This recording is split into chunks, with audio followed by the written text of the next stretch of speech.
Al-Fatihah ila hadratin Nabi Mustafa Sayyidina Muhammad sallallahu alaihi wasallam wa ila azwajihi wa dzurriyyatihi wa ashabihi wa ikhwanihi minal anbiya'i wal mursalin. Shalawatullah wa salamuhu alaihi wa alaihim ajma'in wa tabi'in wa tabi'it tabi'in wa man tabi'ahum bi ihsan ila yaumiddin wa ila jami' sufiyya wal muhaddiqin wal mufassirin wal ulama al-amilin wa siddiqin wa syuhada wa shalihin wa ila arwah jami'i awliya'il qaum wa awalihim radhiyallahu anhum ajma'in. Summa ila arwah abaina wa ummahatina wa amwatina wa amwatikum wa amwatil muslimin amma kafah wa nakhusu khususan sahibul kitab al-madrasah wa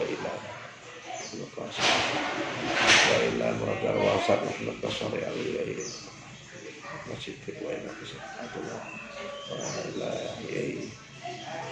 bismillah wa usulihi wa furahim anhu wa rahmah wal mahfud darajat al-jannah wa anfa'na min barakatihim wa asrarihim wa alumihim wa alamanihim salih nabi salihah wa ila hadratin nabi Mustafa al-Fatihah. A'udzu billahi minasyaitonir rajim. Bismillahirrahmanirrahim. Alhamdulillahi rabbil alamin arrahmanir rahim maliki yaumiddin. Iyyaka na'budu wa iyyaka nasta'in ihdinas siratal mustaqim siratal ladzina an'amta 'alaihim ghairil maghdubi 'alaihim waladdallin. Amin. Alhamdulillah wassalatu wassalamu ala Rasulillah Sayyidina Muhammad bin Abdillah wa ala alihi wa sahbihi wa mawalah amma ba'du. Alhamdulillah kita bisa berjumpa lagi ya, bertemu lagi, ngaji lagi. Sudah lama kita nggak ngaji ya. Sudah agak lama, kira-kira 2 bulan ya. 2 bulan mungkin. Alhamdulillah kita dipertemukan lagi oleh Allah Subhanahu wa taala. Mudah-mudahan ini bisa menjadi keistiqomahan kita. Walaupun kita sudah terpisah agak lama, tapi tidak ada niatan untuk kita ini pray sebetulnya ya. Tapi kita ini karena ada sesuatu hal sehingga kita libur. Tak apa-apa, mudah-mudahan semua itu membawa manfaat. Amin ya rabbal alamin. Dan alhamdulillah kita sekarang masuk pada bulan Syawal. Bulan Syawal. Syawal itu apa artinya? Syawal itu artinya meningkat. Jadi kita kemarin itu masuk pada bulan Ramadan. Ramadan itu terambil dari kata-kata romad. Romado. Romad itu artinya apa? Dipanasi. Romad itu artinya dipanasi, dilebur begitu. Jadi kita ini sebetulnya dilebur. Dilebur apanya? Dilebur kerohanian kita. Dipanasi maksudnya itu agar supaya kita ini menjadi makhluk yang baru ya. Makhluk baru itu maksudnya itu mempunyai karakter yang lebih bagus ya. Jadi andai kata kita ini mengetahui ada besi yang lama itu neyeng begitu ya. Nah, kira-kira kalau sudah gak kepake kan jadi sampah. Bagaimana supaya menjadi baru lagi? Dilebur, dipanasi. Setelah meleleh, itulah namanya romad. Itu namanya apa? Romad. Nah, itu meleleh, setelah leleh akhirnya kan menjadi besi baru lagi. Nah, setelah menjadi besi baru lagi, lah dibentuk sesuai dengan apa? Kalau dibentuk misalnya jadi panci, ya jadi panci baru. Kalau misalnya menjadi sendok, ya sendok baru. Nah, maka di situ kita mengatakan kita kembali kepada fitri ya. Kita kembali kepada apa? Fitri, suci lagi, menjadi karakter baru. Nah, diharapkan meningkat. Nah, masuk pada setelah Ramadan namanya Syawal. Syawal artinya peningkatan, meningkat. Meningkat apanya? Meningkat kualitas keimanannya, meningkat kualitas keilmuannya, meningkat kualitas kerohaniannya. Jadi menjadi karakter baru yang lebih bagus. Maka itu namanya Syawal. Jangan sampai malah kita kembali lagi seperti dulu. Jadi ibaratnya itu begini. Sampean kan pro apa misalnya iku mang ulat atau ular. ulat sama ular itu sama-sama puasa dia. Jadi sebetulnya puasa itu Allah Ta'ala itu menginginkan supaya makhluk itu menjadi mulia. Coba aman lihat itu ayam, kalau dia itu mau kepingin menetas telurnya, itu dia puasa apa enggak? Puasa, dia tahan makan sehingga suhu tubuh naik. Kalau suhu tubuh naik, nah, sehingga apa? Telur yang diangkrem ini menjadi hangat. Kalau sudah menjadi hangat maka menjadi menetas. Sehingga dikatakan kalau punya keinginan supaya terkabul maka berpuasalah gitu. Dulu orang-orang dulu ya, kalau ada keinginan sesuatu, dia punya keinginan apa gitu ya, supaya cepat dikabulkan sama penciptanya yaitu Allah Subhanahu wa Ta'ala, maka dia puasa. Nah, semua orang sudah tidak asing lagi dengan puasa. Semua agama tidak asing dengan nama puasa. Hindu ada puasa, Buddha ada puasa. Apapun itu agama pasti mengenal puasa. Lah, Islam juga ada puasa, sehingga puasanya orang Islam itu apa? Biniyatin maksusotin, dengan niat yang khusus, dengan cara yang diajarkan sama Nabi Muhammad Shallallahu Alaihi Wasallam. Bahkan hewan pun juga puasa. Misalnya lagi ada ular itu ya, ular sebelum puasa itu makan apa? Makan kodok. Makan apa lagi? Makan sama-sama ularnya kanibal. Itu sama-sama ular. Sama-sama ular dimakan sama. Ular ketemu ular kecil dimakan ular besar. Kodok, tikus, wah semua dimakan. Terus dia itu puasa. Setelah puasa dia diberi kemuliaan oleh Allah Ta'ala. Apa itu? Kulitnya ganti. Jadi wong Jawa melungsungi. Jadi wong Jawa melungsungi. Ya karena dia puasa. Tapi setelah dia itu melungsungi, kulitnya ganti, kira-kira makannya tetap apa enggak? Tetap. Karakternya tetap apa enggak? Ya tetap. Dia tetap kanibal, tetap makannya itu semuanya. Nah, cuma ada lagi hewan namanya ular. Ular dari wong Jawa. Dari wong Jawa ular. Nah, ular ini semua orang melihat jijik dan rakusnya, masya Allah. Ada pohon dihinggapi ulat. Subhanallah, nggak lama habis itu sudah daunnya. Kan begitu ya. Rakusnya, masya Allah, perusak deh. Dia perusak. Itu namanya ulet. Tapi setelah dia itu berpuasa, jari wong Jawa ngamandito ya. Jari wong Jawa ngamandito, masuk kepada satu tempat, entung namanya. Akhirnya setelah dia keluar, setelah puasanya rampung, keluar dari entungnya jadi makhluk baru apa enggak? Makhluk baru, apa namanya? Kupu-kupu. Nah, setelah menjadi kupu-kupu berwarna-warni, semua orang senang. Yang awalnya jadi ulat, orang jijik, takut, geli, gak tua, gak muda, gak kecil. Nah, sama setelah dia itu menjadi kupu-kupu, terbalik. Semua orang senang, gak tua, gak muda, gak anak kecil senang lihat kupu-kupu. Dan karakternya berbeda. Makannya apa? Makannya sari-sari bunga. Subhanallah. Jadi rakusnya sudah hilang. Kan begitu ya. Nah, itu namanya perubahan. Ini namanya syawal. Namanya syawal. Nah, kita juga diharapkan setelah puasa seperti itu. Kalau dulu karakternya itu mungkin acuh tak acuh, nah sekarang kita lebih bersosial ya, lebih sosialnya meningkat gitu. Kalau kita dulu melihat orang kekurangan cuek, nah kita sudah merasakan lapar itu gimana, sehingga kita lebih peduli. Apalagi sekarang ini usume banyak orang kurang ya. Nah, kira-kira begitu. Jadi mudah-mudahan peningkatan kualitas keilmuan, kerohanian dan seterusnya. Ini sebagai pembuka ya. membuka pelajaran kita. Mudah-mudahan bisa menjadi renungan. Memang biasa kan kita kalau ngaji itu mesti kita buka dulu hikmah-hikmahnya gitu ya. Bismillahirrahmanirrahim. Sampai dulu sudah pernah dibahas tentang masalah mandi-mandi yang disunahkan. Sekarang kita masuk kepada bab syarat-syarat tayamum. Bismillahirrahmanirrahim. Qala al-musannif rahimahullah taala wa nafa'ana bihi wa bi ulumihi fid dharain amin ya rabbal alamin.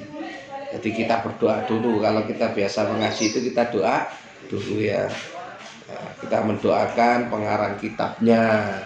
Mudah-mudahan kita dapat berkah ilmunya. Begitu. Jadi kita dengan baca apa? Qala al-musannif rahimahullah taala wa nafa'ana bihi wa bi ulumihi fid dharain amin ya rabbal alamin. Mudah-mudahan Allah taala memberi kemanfaatan buat kita, berkah beliau, berkah ilmunya di dunia pun juga di akhirat. Itu akhlak kita ini belajar ilmu agar supaya ilmu yang kita pelajari ini menjadi ilmu yang manfaat begitu. Jadi salah satu cara supaya kita ini mempunyai ilmu yang manfaat. Karena banyak orang itu dia belajar ilmu, dia paham, dia mengerti, tapi di kemudian hari ilmunya yang ia pahami, yang ia mengerti kok kayaknya nggak ada manfaatnya. Lah ini mungkin karena tidak ada imbal baliknya, ilmunya yang menulis itu kita pakai tapi kita tidak mendoakan beliau. Lah ini diantara rahasia supaya kita ini mempunyai ilmu manfaat, ilmu kita berkah, ilmunya beliau kita pelajari yang mengarang kitab ini, terus kita doakan beliau. Ini namanya imbal balik ya, take and give. Bismillahirrahmanirrahim. Faslun, sebuah fasal. Wa syaraitu tayammumi khamsatu asya. Dan syarat-syaratnya tayamum itu ada 5 macam. Jadi kemarin kita telah bahas masalah wudu sudah, mandi sudah, mandi yang disunahkan juga sudah.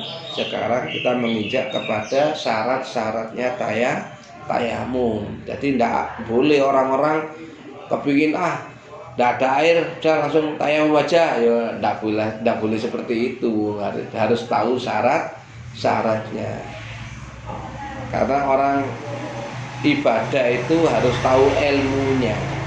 Makanya dikatakan mayyuridillahu bi khairan yufaqihuhu fiddin.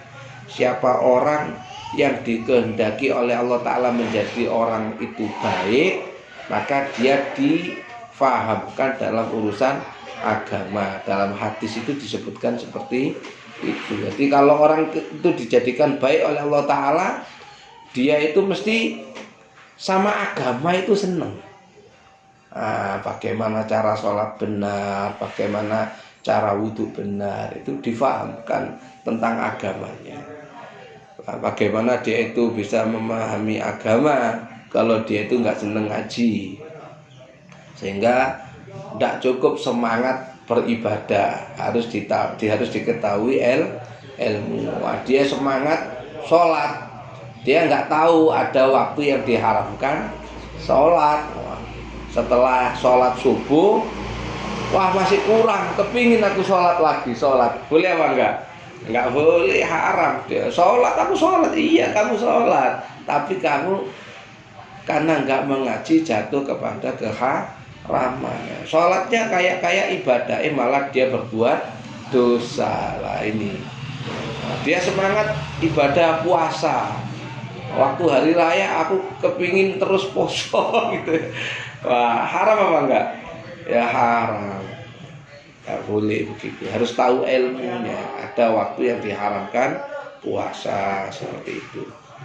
Nah, sama dengan kita tayamum. Tayamum ada syaratnya. Kalau syaratnya tidak terpenuhi, maka tayamumnya tidak sah. Kalau tayamumnya tidak sah, berarti kalau dia sholat sholatnya tidak sah. Gitu. Yang pertama, wujudul udhri, adanya uzur, ini syarat ya. Jadi adanya uzur. Jadi dia boleh tayamum kalau ada uzur. Uzurnya apa? Bisa farin, sebab dia itu bepergian. Au marodin, atau dia sakit. Nah, baru boleh tayamum. Dia misalnya ada di pesawat mau pergi umroh. Nah, mudah-mudahan kita semua besok bisa ke sana semua ya. Amin ya rabbal alamin. Di pesawat. Setelah di pesawat dia mau sholat, enggak ada air misalnya. Nah, dia mau turun ya nggak bisa ya. Sehingga dia itu apa? Tayamum, misalnya seperti itu tayamum. Atau dia pas bepergian dalam kendaraan,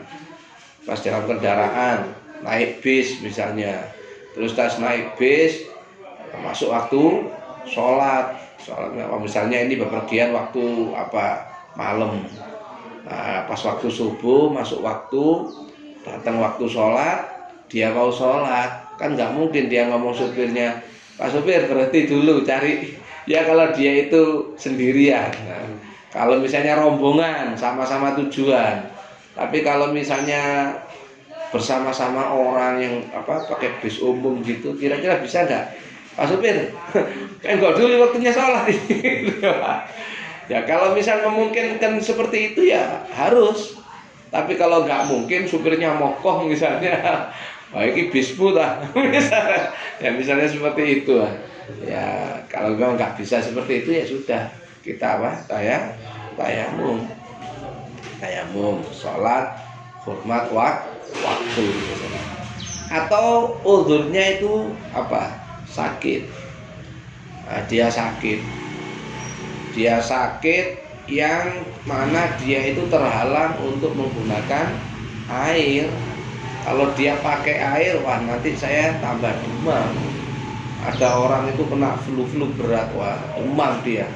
Orang kalau kena demam, subhanallah, air itu menyakitkan ya. Nah, kita kan pernah merasakan air menyakitkan ya. Pada waktu kita menggigil, masya Allah, terus kita ini pakai air, wah kita paksakan, malah dosa. Nah, malah dosa. Dia pakai air itu sakit, kok dia malah dibolehkan tayamum, kok dia malah pakai air, wah tambah sakit ya, tambah dosa, menyakiti diri sendiri itu nggak boleh ya. Maka boleh dia pakai tayamum karena dia sakit.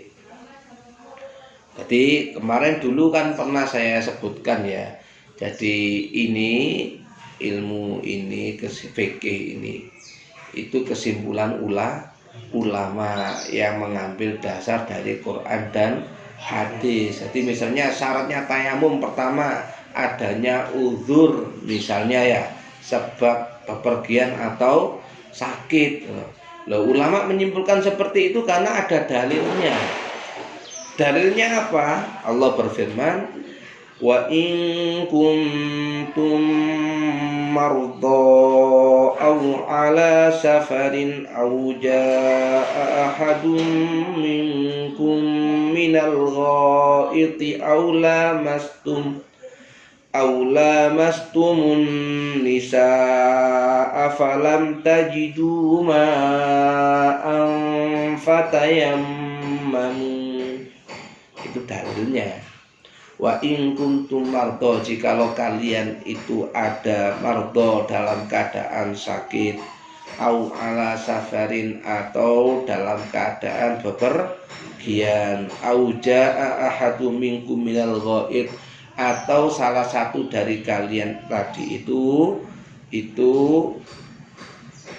dari buang hajat, au lamastumun nisa, atau saling bersentuhan kalian laki dan perempuan, artinya saling menyentuh. Falam tajidu ma'an, maka kalian tadi itu tidak mendapati air, karena air itu adalah salah satu alat untuk bersesuci. Fatayammamu, maka bertayamum lah. Jadi alat bersesuci itu ada berapa? Ada dua ya, air dan debu. Kalau air untuk berwudu, tapi kalau debu untuk tayamum. Tapi kalau menurut Imam Abu Hanifah itu ada lagi, yaitu api. Yaitu apa? Api. Jadi sampai kepingin menghilangkan hadas misalnya ya bolehlah dengan api. Kalau nggak ada air, nggak ada debu, sudah pakai api aja gitu ya. Ya enggak begitu. Jadi maksudnya untuk menghilangkan najis itu bisa juga dengan api. Buktinya apa? Ini misalnya kalau orang bikin masjid dengan batu bata.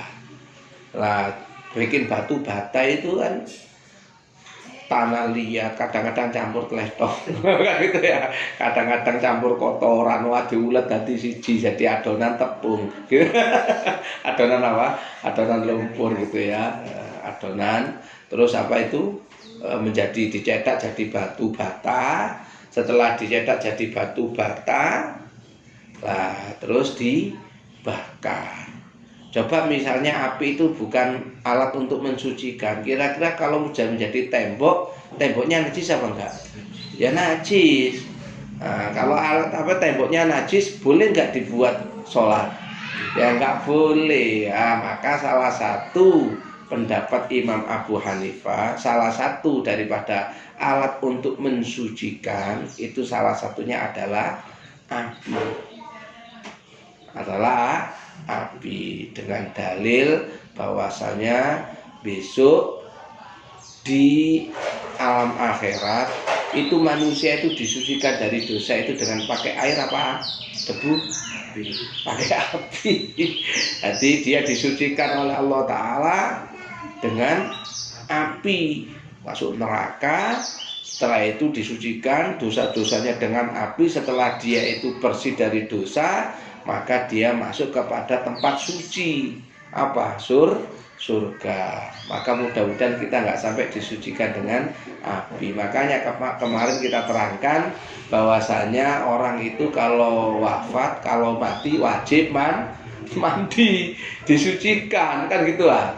Jadi salah satu yang mewajibkan mandi itu apa? Mati, agar supaya apa? Mudah-mudahan dia di alam akhirat tidak disucikan dengan api. Tapi lek dosane akeh, disucikan dengan api. Naudzubillah. Maka kita berharap mudah-mudahan diampuni oleh Allah Subhanahu wa taala. Tidak sampai disucikan dengan api. Bagaimana itu ayatnya Al-Qur'an itu? Wa quduhan nasu wal hijarah uiddat lil kafirin, kan begitu ya. Ada lagi itu fattaqun naral lati waquduhan nasu wal hijarah uiddat lil kafirin. Maka takutlah kalian kepada nar. Nar itu bahasa Indonesianya api. Ada juga mengartikan neraka. Waquduhan nasu wal hijarah, yang bahan bakarnya itu batu dan manusia. Uiddat lil kafirin, dijanjikan untuk orang-orang yang kufur. Alhamdulillah ya. Mudah-mudahan kita selamat daripada siksa Allah Subhanahu wa taala. Tapi ini kan kajian fikih ya. Nah, kajian fikih sehingga di situ disimpulkan bahwasanya salah satu alat sesuci adalah api menurut Imam Abu Hanifah. Jadi ilmu itu menurut disiplin ilmu, benar itu menurut disiplin ilmu. Karena kita ini mengaji fikih ya, menurut fikih itu salah satu alat bersesuci diantaranya api. Benar menurut fikih kan gitu ya. Tapi kalau sampai mengaji akhlak ya sudah beda lagi. Jangan sampai kita ini masuk kepada neraka disucikan dengan api. Jangan sampai kita berharap ampunan dari Allah. Benar menurut akhlak. akhlak kan begitu. Benar nggak? Jadi kebenaran itu menurut ilmu disiplin ilmu masing-masing. Benar apa enggak? Benar. Contoh kecil. Menurut ilmu matematika atau menurut ilmu ekonomi, orang kalau kepingin kaya sedekah apa ngumpulkan uang? Coba sampai banyak sedekah. Menurut ilmu ekonomi kira-kira tambah kaya apa tambah miskin? Tambah miskin kan begitu ya. Itu kalau menurut ekonomi karena berkurang. Tapi kalau menurut ilmu agama, nah, kalau kepingin kaya banyak sedekah, lu kan begitu ya. Tuh. Kok kontradiktif begitu ya? Ya begitulah menurut disiplin ilmu masing-masing begitu. Nah, kita bahas masalah fikih seperti itu. Fikih seperti itu ya. Jadi syaratnya tayamum kembali pada awal, syaratnya tayamum apa? Adanya uzur. Yang kedua, wa dukhulu waqti shalah. Mengetahui masuknya waktu sholat. Kalau belum tahu waktu sholat, kok marang dhek tayamum, nggak boleh. Belum waktu zuhur dia tayamum. Untuk apa sholat zuhur? Ya nggak boleh. Dia tayamum jam 10. Untuk apa mau itu sholat zuhur nanti? Ya nggak boleh. Nah, setelah dia tahu masuknya waktu zuhur, Allahu Akbar, Allahu Akbar. Ini jam berapa ini? Jam 12. Ini waktu zuhur masuk. Mau sholat. Tidak ada air misalnya, maka dia boleh bertayamum. Begitu ya. Jadi harus tahu waktu sholat dulu. Kalau nggak tahu waktunya, maka nggak boleh tayamum. Sehingga dari kesimpulan ulama, karena ada hadis yang mengatakan an Jabir radhiyallahu anna Nabiya sallallahu alaihi wasallam, dari sahabat Jabir radhiyallahu an bahwasanya Nabi Muhammad sallallahu alaihi wasallam bersabda, wa ju'ilat liyal ardu masjidan wa tahura, dan dijadikan untuk saya itu bumi itu tempat sujud,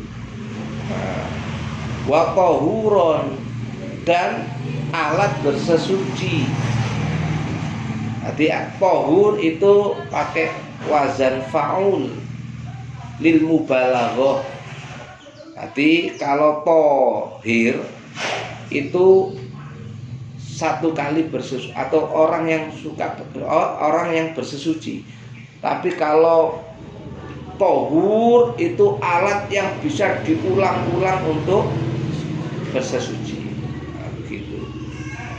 Misalnya lagi gini, ghafir itu orang yang memaafkan. Tapi kalau ghafur itu orang yang berkali-kali memaafkan. Tapi di sini yang ghafur itu siapa? Allah ya. Begitu. Ghafur itu wazan fa'ul. Fa'ul itu lil mubalaghah. Tahur itu berkali-kali dibuat bersesuci. Jadi dan telah dijadikan tanah itu, atau ardu itu tanah ya, masjidan itu tempat sujud, wa tahuron, dan juga alat bersesuci, bisa berkali-kali bukan sekali saja. Fa aina marajulin, maka siapapun orang min ummati, dari umatku, adrokat hussolah, yang mendapati waktu sholat, fal yusolli, maka hendaklah dia sholat. Nah, ini menjadi dalil apa? Kalau orang tayamum itu harus tahu waktu. Fa aina marajulin, siapapun orangnya, min ummati, dari umatku, adrokat hussolah, mendapati waktu sholat, fal yusolli, maka sholatlah. Yang ketiga syarat daripada tayamum, wa talabul ma, mencari air. Jadi syaratnya orang tayamum kudu golek banyu dhisik, gak oleh moro-moro Di omah gak ono banyu. Wah, wis tayamum nggak boleh. Harus mencari dulu. Lah mencari itu didelok di tanggane ana ora. Nah, kira-kira di depan rumah ada apa enggak, di luar ada apa enggak. Lah orang mencari air itu ada batasan. Batasannya itu ada 3 batasan. Yang pertama haddul ghaus. Yang kedua haddul qurb. Yang ketiga haddul bu'd. Haddul ghaus itu apa sih? Ghaus itu minta pertolongan, istighosa, istighosa.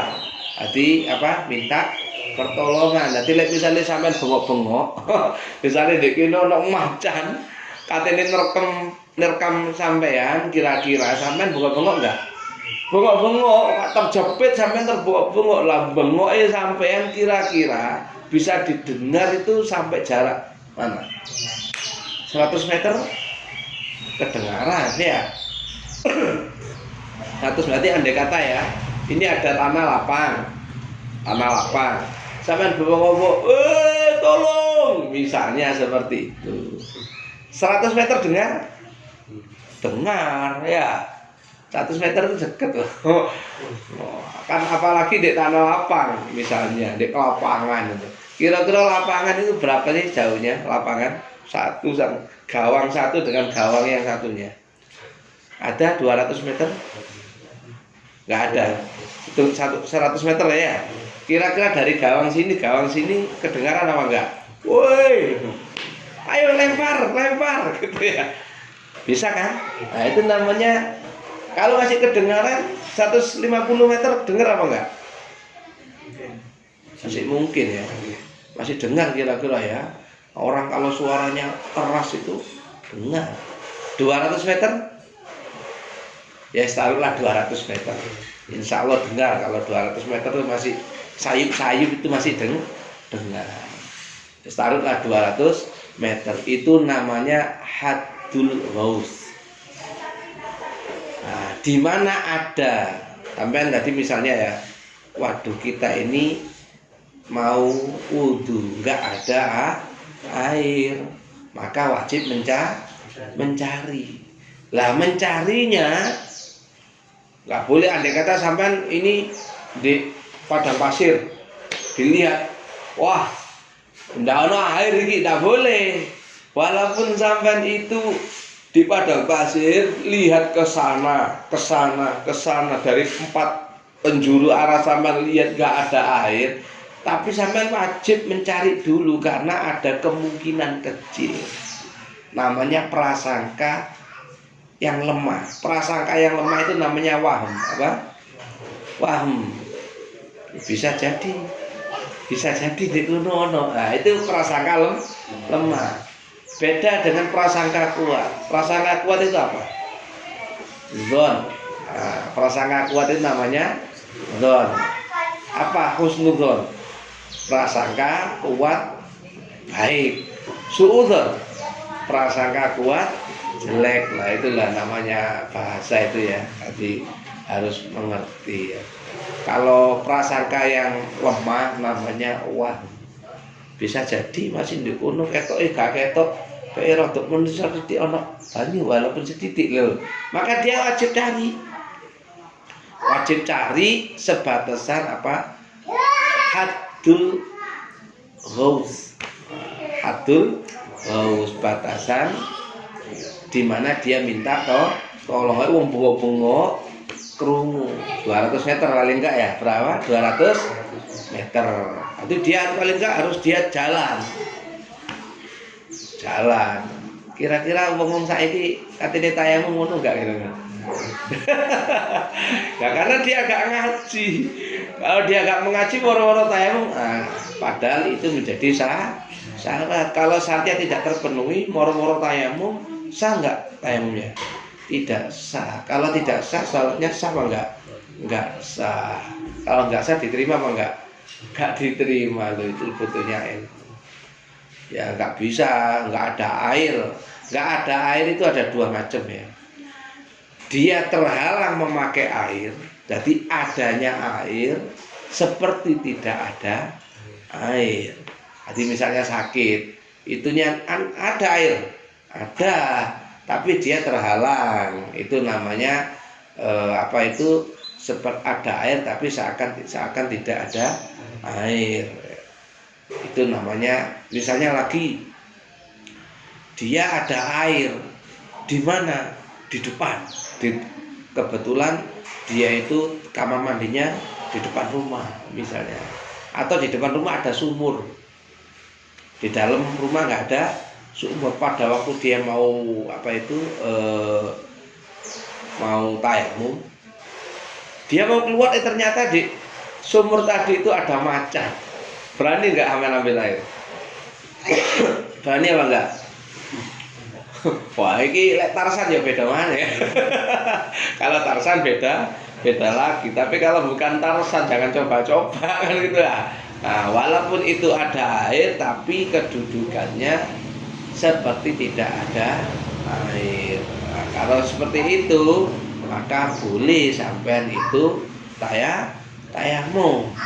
Atau misalnya sampean itu mau keluar, di situ ada penjahat atau perempuan, wah terus itu ada penjahat, ada orang laki-laki penjahat yang dimana kalau dia keluar khawatir ada apa-apa. Kira-kira perempuan tadi itu boleh nggak tayamum? Boleh, karena apa? Adanya air seperti tidak ada air. Nah sekarang ini yang makna sesungguhnya memang tidak ada air. Lah kalau memang tidak ada air, maka dia harus mengetahui, cari dulu. Nah, namanya apa? Wahm. Ada prasangka lemah. Batasannya apa? Batasannya kira-kira 200 meter.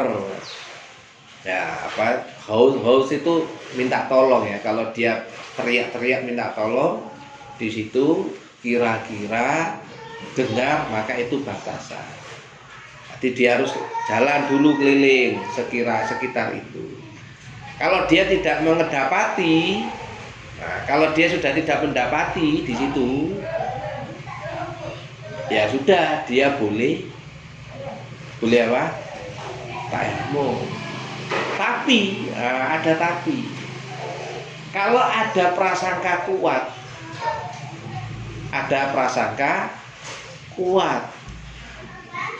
misalnya ada orang datang pas sampean itu sudah cari ke batasan apa kira-kira berapa 200 meter, kok ada orang datang wajahnya basah, prasangka kuat nggak kalau di situ ada air? Prasangka kuat kan? Atau misalnya sampean lihat ada mobil tuh lewat, lo kok basah? Wah, hari kudanan, ini kudanan ini. Maka sampean masuk kepada haddul qurb. Haddul apa? Qurb itu apa? Korbun, apa korbun? Dekat. Korban, dekat. Lah itu haddul qurb itu 1,5 mil. 1,5 mil. 1,5 mil. 1 mil itu berapa kilo? 2,4 kilo. 2,4 kilo. Iya, 1 mil itu gitu. Nah, kalau menurut kajian fikih 1,5 mil. Kalau 1,5 mil, kalau 2,4 kilo, 2,4. Apa 2 lebih? Apa bukan 1,7? Bisa lah, saya kurang paham. Pokoknya fikihnya itu 1,5 mil. Kalau misalnya 2,4, kalau ditambah 1,5 mil 3 kilo lebih ya. Terus taruhlah 3 kilo. Sudah ini bijak sudah 3 kilo. Kalau di situ ada prasangka kuat, ada zon ya, ada orang datang basah wajahnya Sedangkan sampean ada di batasan hadul ghaus, batasan 200 meter tadi itu ya. Lah kok mari ngono ndek kono ana wong wajahe teles, prasangka kuat, maka sampean harus cari di situ. Sejauh mana? 2,5 kilo. Oh, 2,5 kilo. Nah, sejauh 2,5 kilo itu 1 mil. 1,5 mil. Oh, 1,5 mil itu 2,5 kilo. Nah, sejauh itu. Aduh, gak gampang ya tiba tayamum ya. Kaporo-moro. Tapi kalau misalnya sampean itu yang kebanyakan itu adanya air seperti tidak ada air, misalnya sakit, misalnya bepergian, nah itu seperti itu. Tapi kalau misalnya sampai di tengah-tengah hutan atau sampai itu di padang pasir, moro-moro katene sholat, ini misalnya ya, maka sampean wajib carinya seperti itu. Wajib itu menurut fikih. Nah, sing gawe syariat sapa? Kanjeng Nabi. Gak moro-moro sampean niku mang, wah gak ada banyu. Tidak bisa. Cari dulu. Batasannya apa tadi? Hadul ghaus, kira-kira 200 meter. Nah, kalau misalnya tidak ada, kok ada prasangka kuat, ada misalnya tadi itu ya, orang datang dengan wajah basah, berarti sekitarnya ada air, maka sampean cari masuk kepada hadul qurb, kira-kira 2,5 kilo cari. Lah kalau misalnya sudah di situ sudah tidak ada air, maka ada namanya hadul bu'ad. Bu'ad itu artinya jauh ya. Jadi sudah jauh. Kalau sudah lebih dari 2,5 kilo, walaupun ada udan berdek, dawares, dek kono, kira-kira 3 kilo, kira-kira 2,5 kilo lebih dari 2,5 kilo. Sampai dengar 2,5 kilo itu kira-kira kalau dari Lawang, kira-kira kemana? Sumberwuni?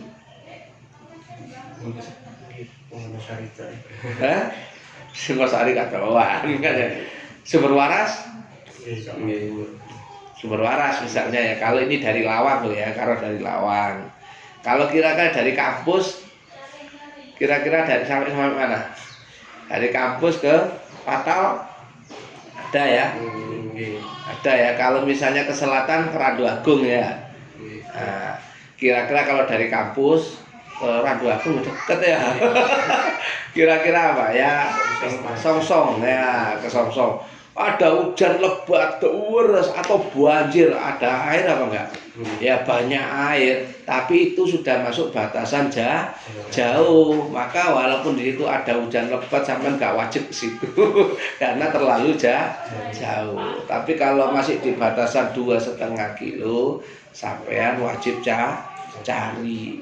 Itu kalau tidak ada air yang secara asli ya, secara aslinya, jadi bukan secara maknawi tapi secara hisi, seperti itu. Memang nggak ada air, tapi wajib cari. Tapi kalau sudah lebih dari 0,5 kilo nggak wajib cari. Andai kata begini, ada orang ini jabatnya kekeringan, ada orang bawa air satu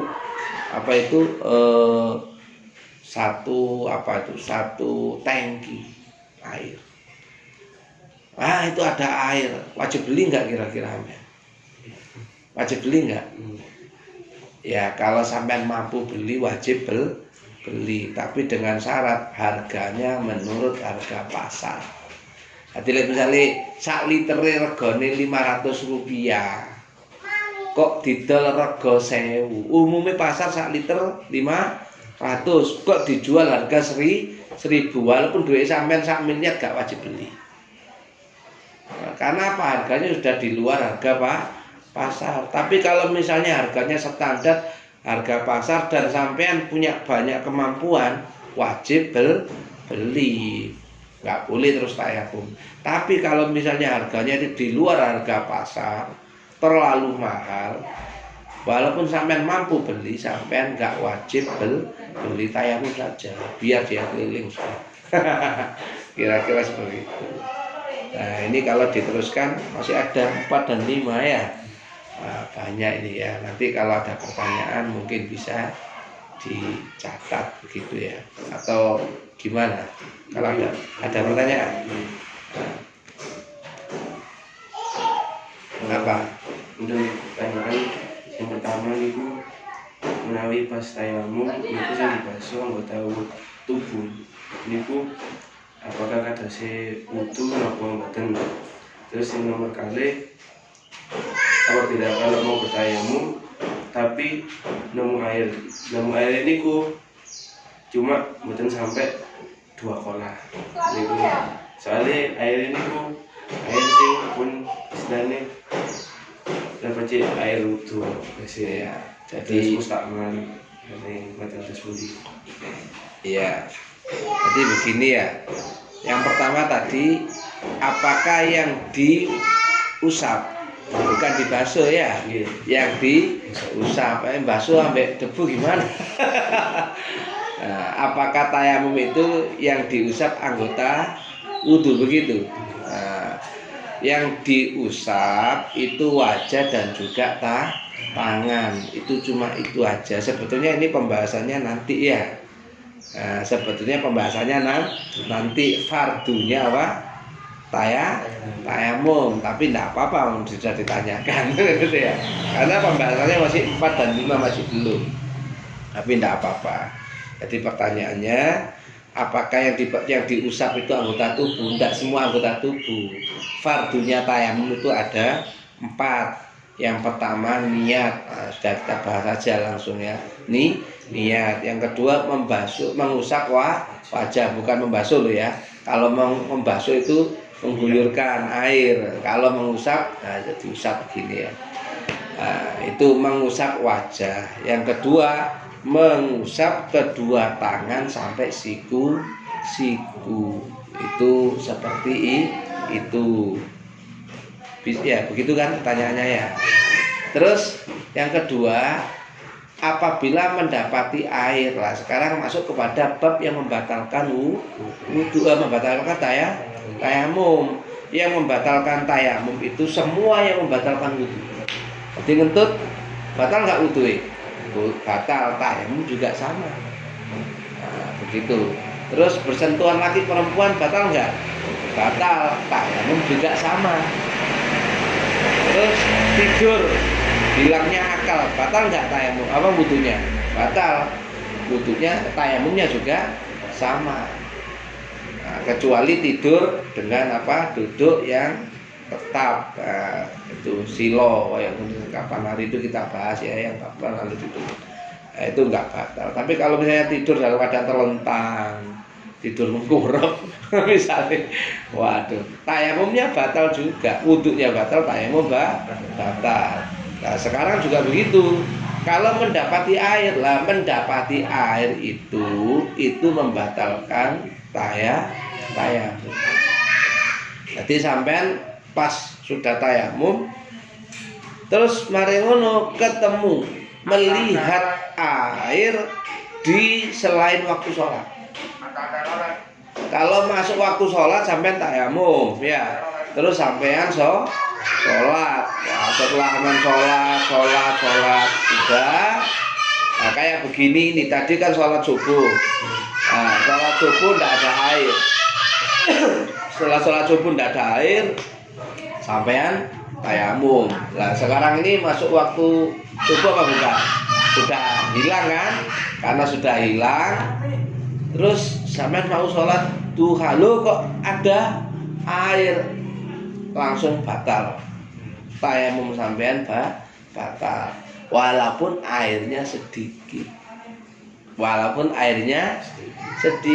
Air sedikit itu kaidah fikih kemarin kurang dari 2 kolah. Ada air seember, ya boleh. Langsung batal tayamumnya. Itu air mustakmal Ustaz. Misalnya air Takmal lah, kalau udah air mustakmal beda lagi. Kalau air mustakmal itu berarti itu sama dengan adanya air tapi seperti tidak ada air. Tapi kalau air itu tidak diketahui ini mustakmal apa bukan, kira-kira Ahmed pegang yang mana? Nah, dalam kaidah fikih itu hukum itu sesuai asal. Sesuai asal. Al aslu baqa'u kana ala makana, itu kaidah fikihnya. Jadi hukum itu hukum asalnya. Hukum asalnya air itu bukan mustakmal, ya hukumnya bukan mustakmal. Sampean nggak tahu ini mustakmal apa enggak? Oh ya bukan, karena apa asalnya bukan. Tapi kalau sampean tahu, oh ini mustakmal ini, wah ya beda. Kalau sampean tahu ya berarti sampean adanya air seperti tidak ada air. Paham ya? Nah, berarti ya tetap tidak batal. Tapi kalau sudah melihat air walaupun sedikit dan itu air mutlak bukan air mustakmal, maka batal tayamum sampean. Ya seperti itu. Ada pertanyaan lain? Aduh. Ya biasa anak mobil ini biar aku dewe tidak ada. Enggak ya, guyon ya, guyon. Ya seperti itu ya. Sudah ya, kira-kira seperti itu ya. Ya kita lanjutkan di pertemuan berikutnya insya Allah. Di pertemuan berikutnya kita teruskan, mudah-mudahan menjadi ilmu yang manfaat. Amin ya rabbal alamin. Mari kita tutup dengan doa ya. Bismillahirrahmanirrahim. Subhanakallahumma bihamdika asyhadu an la ilaha illa anta astaghfiruka wa atubu ilaik. Rabbana taqabbal minna wa qbalna bisiril Fatihah.